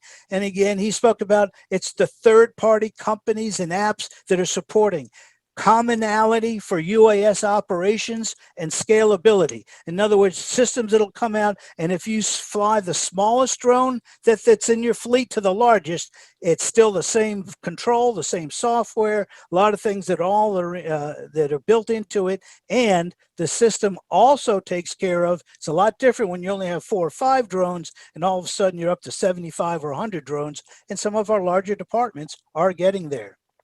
Last, enhanced support applications, things like Drone Sense, Drone Deploy talked about. Drone Sense is a great app. It doesn't only share the image, it gives you the data, what the height and altitude is flying. You can mark things on the ground. That's where the crime happened or whatever. So, and it manages your program. One of the worst things is flyers, they hate doing the paperwork. They don't want to write everything up. They don't do it. So, especially with a lot of law enforcement guys, we say, you know what, you got to get a system that's going to log your hours per pilot, per battery, per piece of equipment. All right, future challenges, budgetary. Drones are a force multiplier, but this movement of defunding the police movement, you know, that's worrying a lot of departments, and they're looking at, they're some of the first to get cut. Impact of COVID-19 on state and local budgets, that's a reality. If you've been following federal laws, the whole foreign versus US made drones, I wish we had moved years ago in that direction, but it's pretty hard when you have a 9,000-pound gorilla in the room and all of a sudden you're going, we're going to cut it off. Oh, by the way, we don't have really anything here in the States yet to meet it. Yeah, we do, but it's slowly coming up. Federal versus state drone laws, you know, the things like that. There's going to be challenges, but the sky is no longer the limit. Happy to present today. Look forward for any of the questions, and feel free, you can contact me or give me a phone call. But I love what I do, and I love to help anybody that wants to get into it. Awesome. Probe, thank you so much. Always a wealth of information. Everybody out there watching, it's Q&A time. I've been taking down all your questions as well. So panelists, if you're ready to answer some questions, we'll go to that. And attendees, if you want to type in some questions, we're watching this over on Facebook. I'm watching the chat right now here on Zoom as well. Roger, I'm going to ask you first, when you were presenting, it was Rick over on Zoom when you were showing some of the mapping that you're doing here, especially over the prevention, fires as a prevention. How high were you flying for a lot of these photos? How high are you flying for a lot of the mapping that you're doing typically, they were asking? Well, in some of the applications, they've given us some basic ground guidelines, and we typically try to fly about 2 times the height of the tallest thing that we're flying over. Say it's a bunch of trees that maybe are 100 feet tall, we'll fly at 200. And of course, we never fly over 400, right? And that's so somewhere between 200 and 400. If it's a very small thing and it's a field or such that maybe there's very little height to what it is we're flying, we might drop to maybe 100, but I'd say that I rarely map anything under 100 feet in altitude. Interesting. Super. Hey, Matt, I want to come to you next with this question. Angela asked over on Facebook, She was asking from a software and a programming standpoint, what are the future needs of drone pilots that can be met with software like Drone Deploy? What does the future really hold? I mean, what can you share that Drone Deploy is kind of working on, or what direction? What do you guys foresee with this? Where are we going? Yeah, great question. The software is getting better and better. I've been in the industry since 2016, and just being able to fly an automated mission and not have it a bug or not have it disconnect was like quite the feat. And now we're able to automate everything: photos, videos, panels, obviously mapping. So the flight automation has come a long way. Being able to get drones on every job site. The regulations have come a long way. There's new regulations that recently came out that it's a whole nother topic. So like the way the drone space is going from a software side is more about, it's less about how to collect the data more efficiently. It's more about how to analyze the data. How do you get more accurate roof measurements? How do you get AI to automatically help with the detections? Try to help make sure that when we're collecting everything that we need. So get the industry experts to help start utilizing the drones to be able to do their job. Like everybody on this call, is a specialist in their field, and you've heard of all the different things that they've done in order to really grow. Especially like John, has been here forever, and I really liked listening to his presentation about all the Lidar is a huge technology that's taking off because of drones. I don't know if that answers it, but I could talk. No, it's super. And John, there are a lot of questions about Lidar in there. I mean, from the basics of what is Lidar, right? And Lidar isn't just proprietary to drones, but drones have really advanced Lidar. What is Lidar, and what opportunities is Lidar unlocking and going to unlock for us in the future, John? Yes, so Lidar is really just laser. Think of it as a distance measure, right? You've all had laser scanners, right? Think a golf course, right? Everyone's got a little laser scanner. How far away am I? 300 yards, right? The big problem with Lidar and technology-wise that they've now fixed and is getting better and better is it has all three components. So I have a laser, tape it to a drone, great, right? At the point that laser shot a light out, it got it back and said, okay, that's 300 feet away. Where is that on Earth, right? So Lidar, the big advancement is taking that laser that just found out I'm 300 feet away and an IMU to say, well, I'm at 2.374986, right, down to the millionths, right, of a pitch angle, yaw angle, bank angle, and a GPS to say, well, I'm at these coordinates on Earth, and to take all the software to say, okay, based on how far away I was, where I'm at, and the angle of the aircraft, I know in space I'm at this exact location, and it does that at 800,000 times a second. So there's a lot of software involved in do that, and now in a minute we can 3D model something that from the air that used to have to set up a tripod and let it sit for an hour and scan over and over and over. It's just made gathering 3D data so much easier. Yeah. Absolutely. So Jason, Go ahead, Probe. So using that LiDAR, and again, think of it as a laser radar, but it is so detailed. So as John was talking about, not only the distance, but they're using it for inspections on towers, on railroads. They can fly over and see a crack that you would not have caught with photography. They're looking at oil pipelines and things. So what's great here is when different people come in with different backgrounds, they can see the technology and think of something, wait, how about if we used it this way? And all of a sudden you go, wow, I guess we never thought about it. So it's a great opportunity. Bring in as many technologists as we can from different areas, and they will see how else these technology can be used in their area. Yeah, no doubt. And I hope the attendees see that was really our goal here, is to show so many different industries that drones aren't just something at Best Buy. Like, we're using these in energy and forestry and law enforcement and cinematography. And on that note of cinematography, Brennan, I'm coming your direction next here. Kevin was asking us over on Zoom, a good startup drone, Brennan, to get into cinematography. Where would you send Kevin to really break into cinematography drone-wise? I would say there's two levels to it. Like I said earlier, number one, you want to learn how to fly a drone. Number two, you want to learn how to use a camera. So the drone that I learned on first is the Proto X, which is like the drone that's like the size of a saltine cracker. It's almost impossible to fly that drone. But the test that I give everybody is like, if you can do this, then you're going to be able to fly any camera drone, and I'm not going to say you won't, but you probably won't crash very often, if at all. Is that you're going to be able to fly these little tiny drones like these. They're called nano drones. You're going to be able to fly those indoors. And if you have somebody who sees you fly it every day and they trust you to fly it around their shoulders and land it in their hand, and you can do that, then you're ready to fly whatever it is you want. So that's stage number one. And then stage number two, I would say get a cheap camera drone. Typically, most camera drones are DJI. I wish they had more competitors. I wish there was more out there, but they are.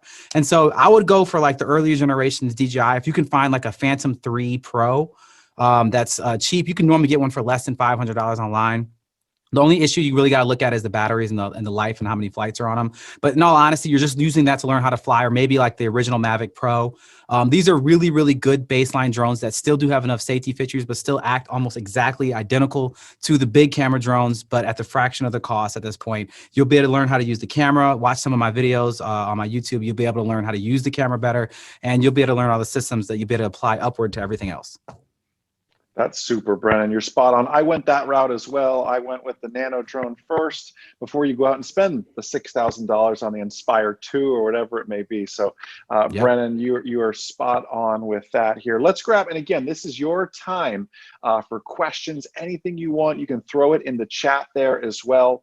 Let's head over to Probe. If you have time for a question here, it's well suited for you. Lisa was asking us over on Facebook. She was asking, how hard are these drones to navigate as well? And Pro, I mean, you work with, law enforcement agencies who don't come from a drone flying background or anything like that. So they start with something small, similar to what Brennan was saying there.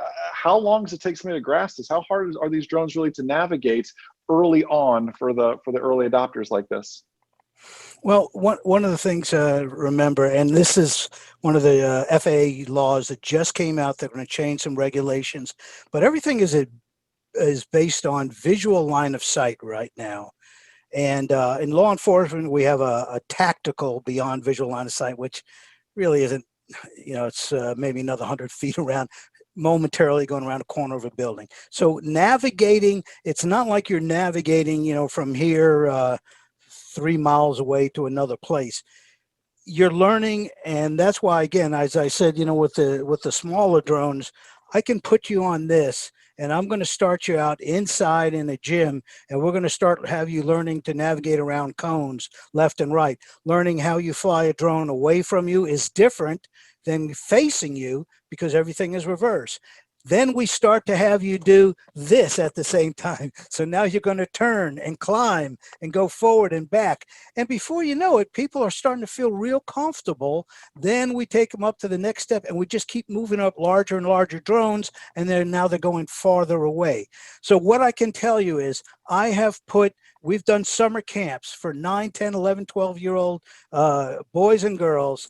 And they've done it, and I'm very confident. The same thing with proper training. And again, start out something you're not going to feel timid about, but that you can maneuver around.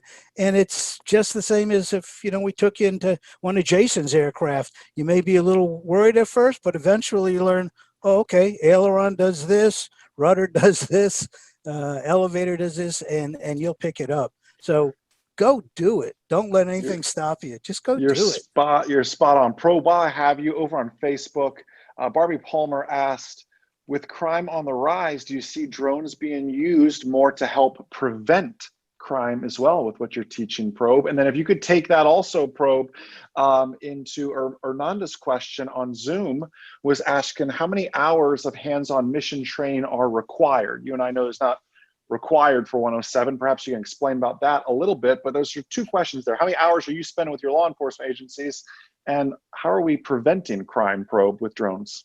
Yeah, and that's a great question. So more and more drones are starting to get out there and be used. I wish I could tell you the name of this very famous person. Who was an entertainer and also was thinking about running for office, but they wanted us to set drone security up for them on their property. There are more and more people that are doing it. The systems are coming out. There's now somebody that's got a system, a home alarm, where the drone launches. One of the folks I work with has a small airfield. Wanted, hey, if my alarm or something goes off in the far end of the field, I don't want to get up in the middle of the night. Can I? Of course, we can set the drone up where it can fly a path because everything can be logged into it. I mean, it's all flying off of GPS. So one of the things that you're talking about there, drones were used against COVID. They were trying to help people to warn them. Now, we had a public health in a public health department in a small rural county, not too far from here. They have a lot of, and like you have in Arizona, a lot of migrant farm workers. Many of them don't speak English. And so there was, how do we get to the message to them? If you have these symptoms, you need to call us, and don't be worried. It's not, INS or Border Patrol knocking on your door.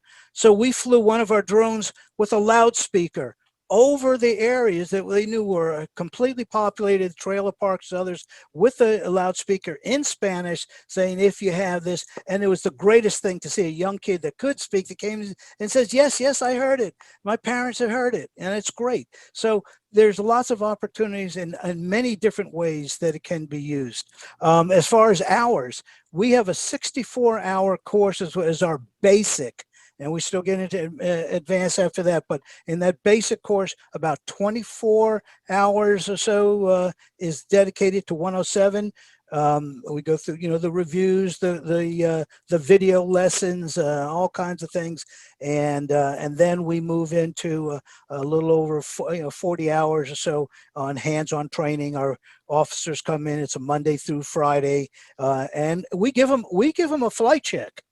See, Jason and I go through flight checks, and the rest of the world, they don't have that in drones. We take them up to the basic level, and now it's like, boom, here's your flight check. You're going to fly this maneuver, this altitude, and we put them through that. And because if I'm going to sign off on it, I guess that's part of, being a flight instructor all those years in my too. I want to make sure that you can prove it with a little bit of pressure. Like when I'm looking right over your shoulder or something, Yes. hey, that's what they're going to get in the real world. So then they get that, and then they get the real scenarios. We have a whole community up here. They love it. They allow us to come out and fly in their community. They get involved. They get on their golf carts. They get the kids, I'm lost. Yes, So we run through the fun. whole thing. Yeah. That's super fun. To keep us on time, let's grab I'm two sorry. more questions here. No, you're fine. You're fine. John, I'll have a question for you. And then Matt, if you want to peek ahead at your question from Bradley Harper in the chat, I'll let John go first. So John, a question directly to you. Robert on Zoom was asking, where do you suggest we get certified to do power line inspections, roof inspections, anything like that? How could someone break into the industry like that, John?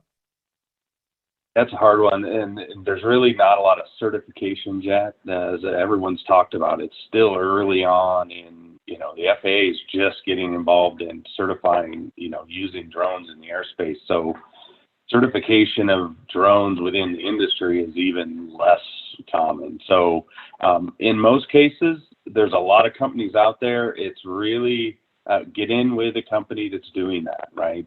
There in California, everyone was jumping on the wagon, right? They had lots of fires. They had a lot of companies out there having to fly their lines and looking for pilots. And that was one of the areas where everyone learned the most. They got in with a company that had a couple contracts. They were looking for pilots. Facebook's a good resource. There's a lot of groups there. You'll see a lot of people, hey, looking for a 107 in West Virginia, in Tucson, right? And want to learn, we need some help, we'll teach you how to do it, we'll show you our procedures, we'll give you checklists. It's kind of, keep your ears open for someone looking for help, and get involved and help them out, and you learn pretty quick. They'll show you the ropes and take it from there. That's super. Thanks, John. I really appreciate that. Hey, Matt, I don't know if you got a chance to read Bradley Harper's question over in the chat. I'll read it for everybody and for Facebook as well. What is the job outlook for analytical abilities to exploit hyperspectral, LIDAR, IR, thermal, and search and rescue, SAR capabilities with this, Matt? Yeah, that's the future of the industry, really. Being able to, take drones and capture and get these really like high value data sets, and be able then to make value decisions off of them. Getting a pretty picture, whether that be hyperspectral, LIDAR, thermal, isn't good if you can't read what it's telling you, and if you can't make a roof report or analysis off of it. So being a specialist in any one of those industries is, you're going to be able to find a job very, very easily in any company that does anything with any of those outputs. Absolutely, that's super. I want to thank really all our panelists. I want to keep really moving down our agenda to Dr. Pete Limon. He is the lead faculty for the University of Arizona Global Campus, and he has really been that doctor that's led through UAGC's initial 107 offerings and drone offerings. So Dr. Limon, if you wouldn't mind just sharing a little bit about some of those offerings and where the University of Arizona Global Campus is really taking their drone program. Sure. Thank you, Jason, for the introduction. First, I would just love to say thank you to all of the panelists. I feel like I want to start up 20 different companies right now. That's how I am fired up just listening to all of this, all of the panelists. And that brings me to the emphasis here that we offer at University of Arizona Global Campus and at the Ford School of Business and Technology, and pairing that with M0A and yourself, Jason. The drone market, as you know, the panelists even let us know that it's growing rapidly, new technology. And so right now, the FAA has barely a hold on it, okay? So what are we gonna do about it? Well, Forbes has basically created some emphasis. And the first one is entrepreneurship. And like I said, I'm fired up. I can't believe all of the things that you can do with the drone. When Probe talked about law enforcement, and he said, hey, you know what? These people are now flying in drugs into the prisons, okay? Well, how are we going to use drones to stop it now? That's great, right? Now they're flying in with drone, but now let's stop them and see what we can do to get that extra edge, help out the cameras. But that was incredible. And then, dealing with listening to Brennan, I literally was like, oh man, this is great. This looks like a real film they're filming here. It was, but it's just so much opportunity. And so, the first emphasis that we have is the entrepreneurship. And so that one is also going to lead you to the FFA Part 1 UAS certification. So, that's just the first one. Go ahead and move the slide to the second one, please. I know we're short on time. The next one, it happens to be drones in the cybersecurity infrastructure. You can't go wrong in this field. There's so many different cyber crimes just in general out on the internet. But what about our physical neighborhoods? What about, our fields with our cattle and sheep and making sure that they are safe from anything? There's different predators out there. And so the drones is going to be really big in this area. So we have decided to, we got together and said, you know what, why not offer a cybersecurity infrastructure? It's out there, it talks about emergency management, students getting insight on several topics, understanding malware, some of the tools. And again, not only just understanding the software, but you got to understand flying the drone itself, so that just like Brendan said, you got to start out with the nano, right? If you can master the nano, then you can master anything. So that was also important, really interesting, and Probe talked about that, mentioned it too.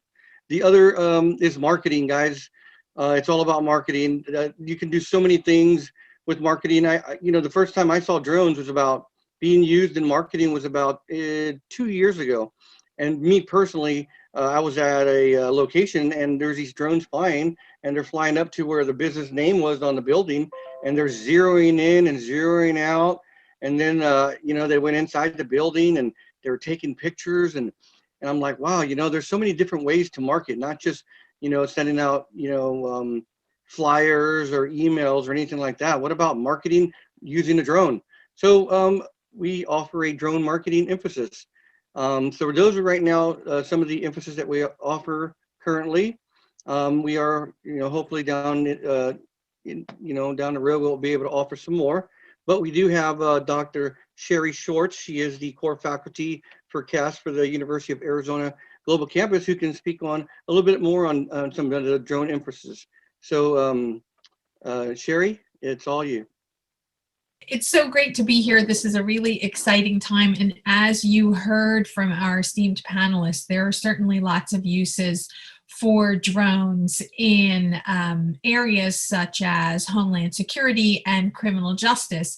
So the UAGC College of Arts and Sciences is really excited to introduce 2 brand new drone pilot emphases at the undergraduate level in 2 different justice studies areas: social and criminal justice and homeland security and emergency management.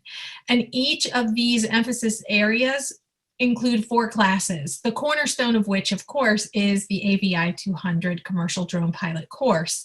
In the social and criminal justice emphasis, you'll be introduced to general theory and practice in the criminal justice field, issues in crime prevention and forensics in criminal investigations. And in the homeland security and emergency management emphasis, you'll be introduced to cybercrime, emergency planning and response, and counterterrorism and intelligence analysis. And as you've learned in this webinar, unmanned aerial vehicle drone technology is dynamic. It's constantly evolving. It seems to be moving at a really fast and exciting pace. And the great news is that our commitment to the continuous improvement of our classes lends itself really well to ensuring that we're able to bring you the latest in how drones are being used by the justice system. We look forward to having you join us. Michael, my friend, you take it away. Sure, Jason. Thanks. Yeah.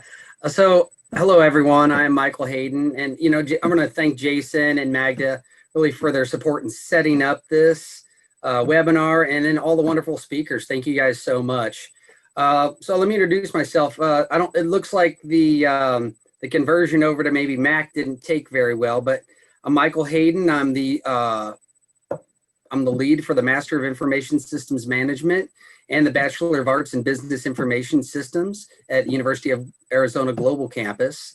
I'm the faculty advisor for the Association of Computer Machinery and our new Drone Aviation and Aerospace Club. Just a little bit about me. I have a long past. And when I say long past, I don't mean a long past, but as long ago, education in aviation maintenance, A&P, aircraft power plants. You know, I did a lot of work within vehicles and triple redundancies, developing hardware and software for the Department of Transportation. I created an incubator accelerator at UCSD, and so I've helped a lot of different students with developing and building companies like Tridynamics. We create 3D metal printed rocket engines. We have some students engineering and designing and creating drones, and some other teams that really advance technology in space, launch satellites that now actually say NASA on the side. And I just love the science of aviation and aerospace. And I actually worked for General Bolden at Marine Corps Air Station Miramar. If you don't know who he is, he's the previous director of NASA. So I think Probe talked about us all starting out in a Cessna, and me too. I started with a 150. So slide, please. I'm sorry, Jason. So I would like to, if we could get a slide, Magda, I'm sorry. So I'd like to introduce and invite you all to join the club. And I call it the club. It's actually the Drone Aviation and Aerospace Club. But it's going to be a really exciting and fun club. This new student club, it really offers a platform for students, faculty, and our partners to discover the excitement of drones, aviation, and aerospace. And the club is starting with basically flying drones, doing drone repairs, and maybe learning some program, and possibly even later doing some drone research. So And we're going to further that fund with this research and support the development of the aviation and aerospace industries. So in government and tech innovation companies, there's a lot of trends in the industry, and there's a lot of outreach actually from the FAA, NASA, other innovative organizations like SpaceX. I used to be in a SpaceX think tank, but and they need various research. So we're going to develop further research into that. So slide, please. I'm sorry. Yeah, so the Drone Aviation Aerospace Club, we're going to hold regular monthly meetings. We're going to go over current FAA, NASA topics, fly simulators. We're going to hold monthly flight days in and around San Diego, and possibly set up some course racing for those of you that feel the need for speed. We're going to cover that as well. I would say the membership right now, it really hasn't been defined. I've got one officer right now, but I'm looking for more, and I'm looking for students and faculty and any of our partners that really want to join. But right now it's open to all UAGC students, faculty, staff, alumni, and our partners, and just all types of members with any experience level. You're welcome to join. It doesn't matter who you are, how you're doing it. We just want you to come and have some fun and learn while you're doing it. And so if you're interested in flying drones, if you can go to the next slide, Magda, I'm sorry. Yeah, oh, I'm sorry, go back one. There we go. So if you are interested in seeking higher education, getting your Part 107 flying drones, even with options for emphasis in all of those drone programs that we discussed, just please call or apply at the website at uagc.edu. And I want to say, this is actually our club website. I built this website, I think maybe while Pro was talking. Sorry, I had to finish this up because but you know, you can go there and you can actually input your data and you can plug in your information, or you can email me at daa.uagc.club. Go ahead and go to the next slide. I'm sorry, please. Thank you. We do have some upcoming events. We're going to have a watch party for a movie called The Visioneer.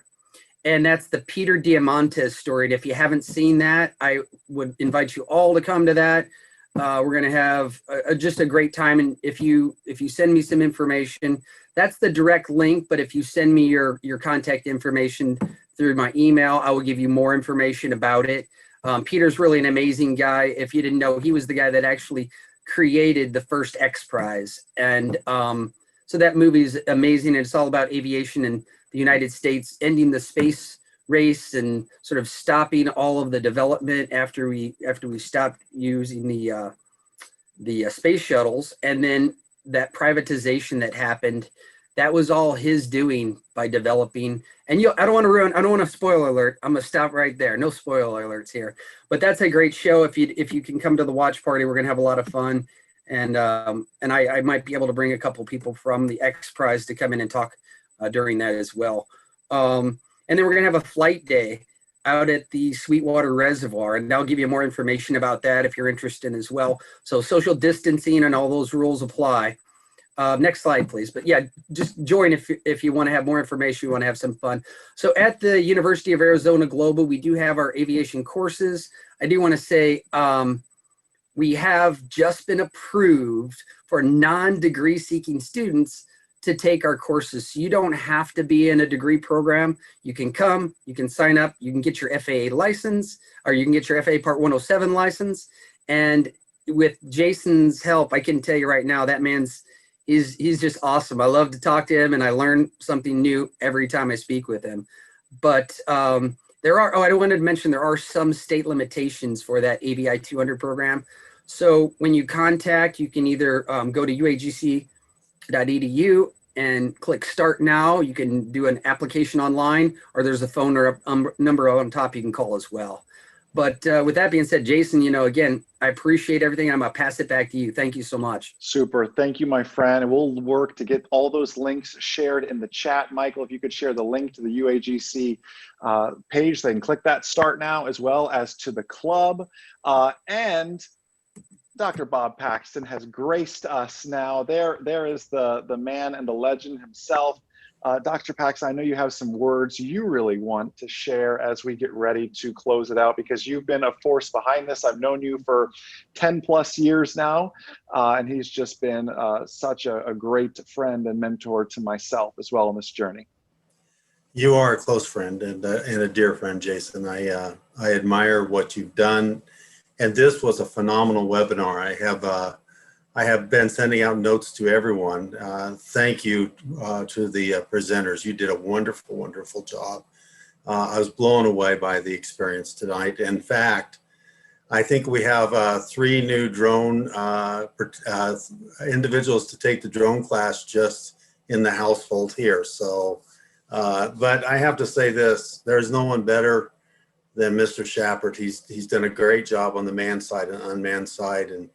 And I tell him he's my younger brother, but he refers to me as his dad rather than his older brother. So, but without further ado, thank you so very much. And it is truly a blessing, and I mean it, an honor to be associated with M0A and this fine team of experts. And there are so many great careers in this field. I'm just blown away, and the man side as well. And so thank you all so very much. I won't, without further ado, thank you for everything. Yes, thank you, Dr. Paxton, and Brennan, Probe, Roger, John, Matt. Thank you to you all for just investing in this community, investing in this industry. It shows in everything that you do. Thank you to our attendees for playing full out. Thank you to Dr. Ivy and the University of Arizona Global Campus for working to make this happen. We want to just continue to be on the cutting edge of what's happening in this amazing unmanned aviation industry. And our panelists today help us just to continue to push the envelope on what is possible. Right? We continue to grow and learn together, and it is just absolutely outstanding. Thank you to our panelists for such a give first mentality. You can't help but be successful when that is how you choose to do business. So thank you to everybody who's done this. Have a blessed, amazing, outstanding evening to all of our attendees. Keep learning in everything that you do. This recording will be posted up. I know it'll be on the UAGC Facebook. It'll be on the Remote Pilot 101 Facebook as well. If you missed anything or came in late, have an amazing night, everybody. We'll see ya.